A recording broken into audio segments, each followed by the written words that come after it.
ડભોઈ તાલુકાના 120થી વધુ ગામના ખેડૂતોને કમોસમી વરસાદની સહાય પેટે રકમની ચૂકવણી કરવામાં આવી હતી। ડભોઈ ખેતીવાડી વિભાગ દ્વારા કરવામાં આવેલા સર્વે અને ખેડૂતોની અરજીઓના આધારે કરોડો રૂપિયાની સહાય સીધી ખેડૂતોના ખાતામાં જમા કરાવવામાં આવી રહી છે।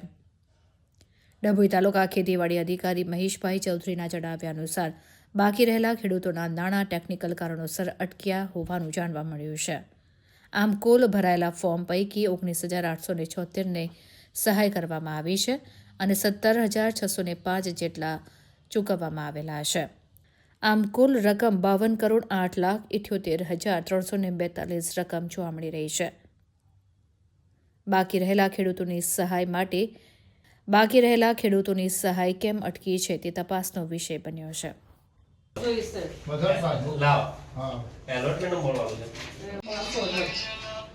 आधार कार्ड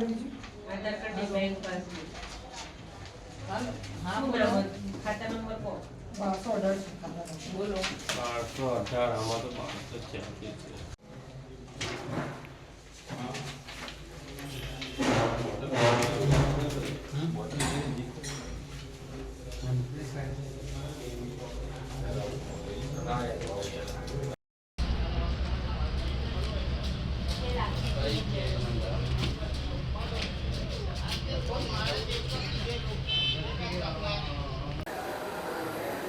ઓક્ટોબર માસમાં થયેલા કમોસમી વરસાદના કારણે ખેડૂતો ખેતી પાકોમાં જે નુકસાન થયેલું તે બાબત ધ્યાને લઈ સરકારશ્રીએ તારીખ 14 નવેમ્બરથી 5 ડિસેમ્બર સુધી KRPનું પોર્ટલ ઓપન રાખેલ, જેમાં ડભોઈ તાલુકાની અંદર કુલ 19,867 અરજીઓ ખેડૂતો દ્વારા કરવામાં આવેલ હતી, જે પૈકી આજની તારીખ સુધીમાં 17,605 ખેડૂતોનું ચૂકવણું એટલે કે 52 કરોડ ને 8 લાખ રૂપિયાનું ચૂકવણું આપણે પૂર્ણ કરેલ છે।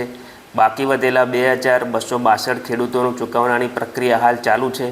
હવે ખેડૂત મિત્રોને એક જ અંક ધ્યાન દોરવાની મારી નમ્ર વિનંતી છે કે જેનું પણ પેમેન્ટ બાકી હોય એ DBTના કારણે અથવા તો બેંક બેઝ પેમેન્ટ થવાનું છે, એટલે આધાર અપડેશનના કારણે થોડુંક ડિલે થયું હશે તો તાત્કાલિક તમારા સેજાના ગ્રામસેવકનો સંપર્ક કરો અને એમને સાચી બેંકની વિગતો પૂરી પાડો, જેથી આપણે આ પેમેન્ટની પ્રોસેસ સમયસર પૂર્ણ કરી શકીએ। ધન્યવાદ।